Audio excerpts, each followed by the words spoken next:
ಏನು ಗೊತ್ತಾ, ನನ್ನ ಮಗಳು ತುಂಬ ಗ್ರೇಟ್ ಕಣೆ. ಅವಳು ಮನೆಯಲ್ಲಿ ಕೆಲಸ ಮಾಡೋದಲ್ದೇ ಹೊರಗಡೆ ಕೆಲ್ಸಕ್ಕೆ ಹೋಗ್ತಾ ಇದ್ದಾಳೆ. ತನ್ನ ಸ್ವಂತ ಕಾಲ ಮೇಲೆ ತಾನು ನಿಂತ್ಕೊಂಡಿದ್ದಾಳೆ. ಅವಳ ಗಂಡ ಎಷ್ಟೇ ದುಡಿತಾ ಇದ್ರು ಅದನ್ನು ಲೆಕ್ಕಿಸ್ದೇನೆ ಮನೆಯಲ್ಲಿ ಖಾಲಿ ಕುತ್ಕೊಳ್ಳೋದು ಏನಕ್ಕೆ ಅಂತ ಯೋಚನೆ ಮಾಡಿ ಕೆಲಸ ಹುಡ್ಕೊಂಡು ಕೆಲ್ಸಕ್ಕೆ ಹೋಗ್ತಾ ಇದ್ದಾಳೆ. ಹೆಣ್ಮಕ್ಳು ಅಂದರೆ ಹಿಂಗಿರ್ಬೇಕಲ್ವಾ. ನನ್ನ ಸೊಸೆನೂ ಇದ್ದಾಳೆ ಕಣೆ.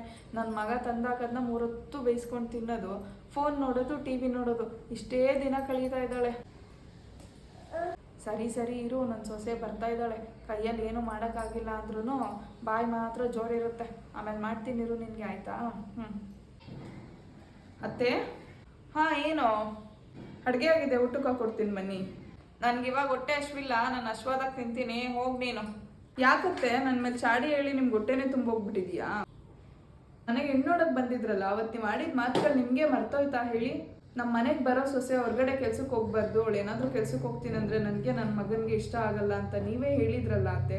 ಇವತ್ತು ನೋಡಿದ್ರೆ ನನ್ನ ಮಗಳು ತುಂಬ ಗ್ರೇಟು, ಹೊರಗಡೆ ಹೋಗಿ ದುಡಿತಾ ಇದ್ದಾಳೆ, ಮನೆಯಲ್ಲೂ ಕೆಲಸ ಮಾಡ್ತಾ ಇದ್ದಾರೆ. ನನ್ನ ಸೊಸೆ ಮನೆಯಲ್ಲೇ ಕುತ್ಕೊಂಡು ನನ್ನ ಮಗ ತಂದಾಕಿದ್ನ ತಿನ್ಕೊಂಡು ಟೈಮ್ ಪಾಸ್ ಮಾಡ್ತಾ ಇದ್ದಾಳೆ ಅಂತ ಹೇಳ್ತಾ ಇದ್ದೀರಲ್ಲ ಅತ್ತೆ. ಯಾಕತ್ತೆ ನಿಮಗೆ ಮಗಳು ಸೊಸೆ ಇಬ್ಬರು ಒಂದೇ ಥರ ಕಾಣಿಸಲ್ವಾ? ಇಬ್ರು ಒಂದೇ ಥರ ನೋಡೋಕ್ಕಾಗಲ್ವಾ? ಎಲ್ಲ ಮಾತುಗಳು ನಿಮ್ಮದೇ ಅಲ್ವಾ? ಮಗಳಿಗೊಂದು ನ್ಯಾಯ, ಸೊಸೆಗೊಂದು ನ್ಯಾಯ, ಇದೆಷ್ಟು ಸರಿ ಹೇಳಿ ಅತ್ತೆ?